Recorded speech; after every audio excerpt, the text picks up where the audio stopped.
4,000 miles. We've just about doubled.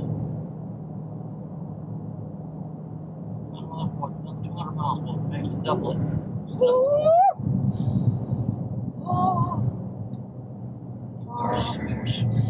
We are swaying. Okay, let's go slow.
Here I come.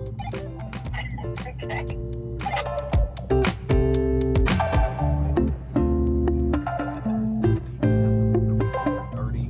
Alright, let me check because I gotta raise it.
Back on the road home. Boom.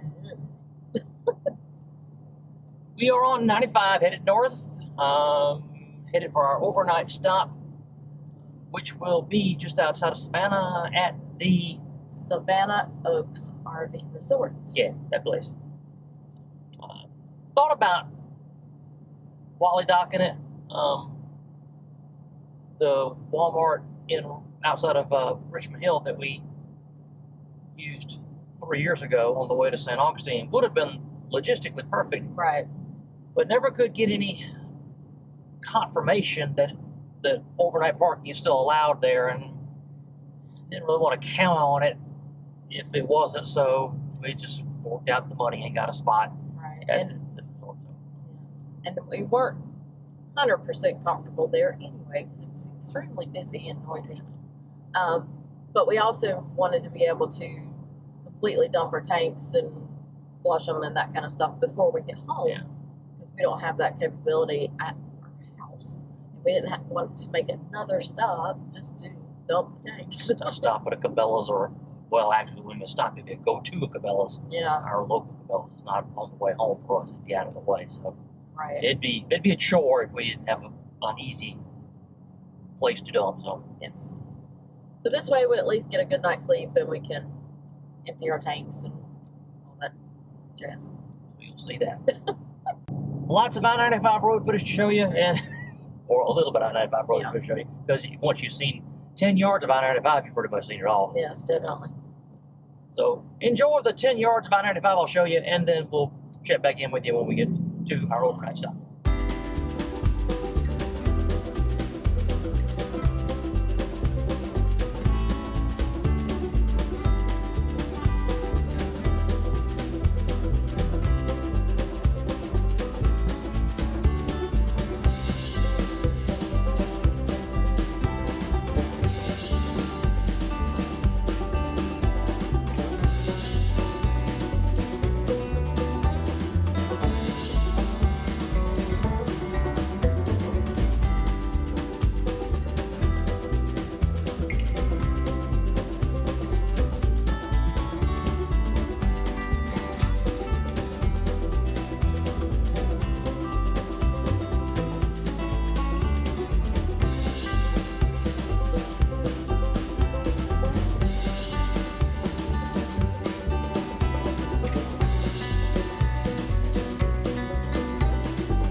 I don't know if we should call this one "And Here We Are" or call it "Adventures in Finding an Overnight Spot at the Last Minute." This is Savannah Oaks RV Resort. This is just outside of Savannah, between Savannah and Richmond Hill. Here it is. I guess it's the same concept as KOA, although this place calls itself a resort. KOA doesn't call themselves a resort. And if you call yourself a resort, in my humble opinion, it should be nicer than this. Nicer than depressions in the ground where your stab jacks would go. Nicer than, 72 inches between campsites. Nicer than you're lucky if you've got 3 feet around this tree to get into place. Nicer than no breaker on your power. At least the water's higher off the ground than 6 inches, so I'll give them that. Cable TV we're not going to bother with. And full hookup, but I haven't hooked up, so I haven't passed judgment on that yet. But I guess I'm just getting spoiled in my old age. This will serve the purpose, but I'm spoiled rotten, not like nicer than this. But for $43, and it's a bed for the night. It's a couple of miles down the road from the Cracker Barrel, which we're going to go for supper here in a little bit. I guess it'll do. I'm awful, I know. But we'll go get supper here in a minute.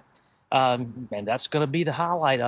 Tomorrow morning we'll pack it up and head back to the homestead, and I guess we'll show you some of the scenery between here and the homestead, and you'll get to see the bedding down process, how we put him to sleep when we get him back to the house. So if we see you again tonight, we'll see you later, but if not, then we'll see you in the morning.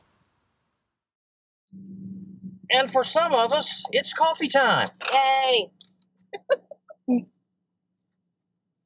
Coffee, coffee, coffee. Before we hit the road for home, the Java addict here noticed a little joint down the road called Black Rifle Coffee. And so he's going to check it out before we get gone. The Black Rifle Coffee Company was founded by U.S. military veterans and is, I believe, most of their employees are veterans. They help other veterans acclimate when they leave the service through various organizations, helping them start their own businesses, much like Black Rifle Coffee Company. But they They do a lot of good for the military community. And I'm all That's good. That's a good thing. I'm in support of that. That's a good thing.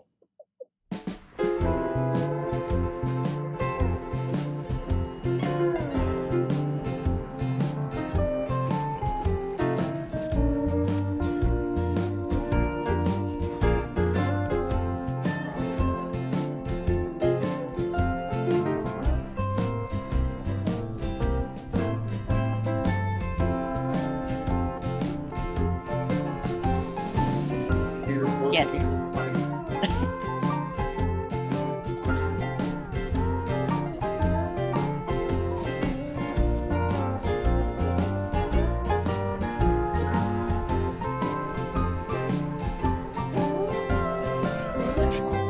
Coffee is high. Yeah, that's good.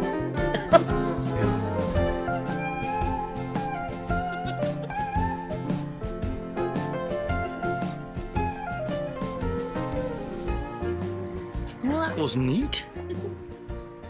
Oh, as neat as a non-coffee drinker could think it could be, but And the medium roast has double the caffeine. so I'm going to have an entertaining ride home today, is what you're telling me. I'm tired. I might need it. We're going home.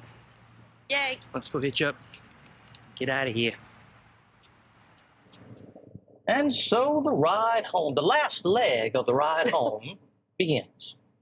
I-16, headed for Statesboro. We might make a gas stop along the way, but other than that, it's straight home. Boo. And thus ends our almost 8-day long adventure, because this is the 8th day. We need a break from our spring break. Yeah, we can go back to work and relax. Maybe some of us can. What did we learn on this trip, if anything? I guess this is really the longest trip we've taken distance-wise. Distance-wise, Yeah, for sure. Probably a little bit farther than Alabama. Mm-hmm. Which I know, and again, you people are laughing at us that we say that 400 miles is long. But hey, channel philosophy, folks, 50 miles from home is what we usually do. That's right. So 400 miles, that's world trekking. Anyway. Eventually, we'll be able to handle more, baby steps. That's the goal, anyway. But I think we learned to plan. Check out your fuel stops, where you're going to stop, and then have a backup plan, because our stop at Buc-ee's both times was... We made it work, but we probably should have gone somewhere else. It was a struggle. Yeah, I'm fanatical about mapping out our fuel stops before we go on a trip. And we did. We hit all the ones we mapped out. But yeah, if we had known that Daytona Beach Buc-ee was going to be that much of a madhouse, I wish I'd have mapped out some alternates. So, but we made them work. That's right. Well, we had planned to eat lunch there, but then, of course, we had to stop at the Walmart and pull over and make a sandwich because there was nowhere to park, at least not while towing at Buc-ee's. It was insane. Of course, we did hit it at lunchtime, and, it's close to where 2 or 3 interstates intersect. So neat right there. And again, that's the only Buc-ee's we've ever been to. Maybe they're not all that crazy, but I can see why that one would be. So. Yep. We sure hope you've followed along all 4 videos in this series, and hope you've liked them, of course. We sure like making them. Yes. We are going to be back on our regular, semi-regular routine the rest of the summer. We don't have anything booked for about a month because we knew this could take a lot out of us. So, but then again, it'll probably be a month or so before you even see this. This is true. So it'll all balance out. We'll be back to covering some more of our local central Savannah River area camping destinations for the rest of the summer. I think we've got something a little bit more upstate later in the year, but we'll get to that later. I guess that kind of wraps things up, folks. Social media, we hope you keep checking with us there. The blog right here, take a look at that. Help us with our Amazon page. Every little bit helps if you buy something there. a little bit. It doesn't have to be camping related, and it helps us make the occasional video that you guys enjoy. On that note, follow us the rest of the way home, and until we speak again, keep living and learning.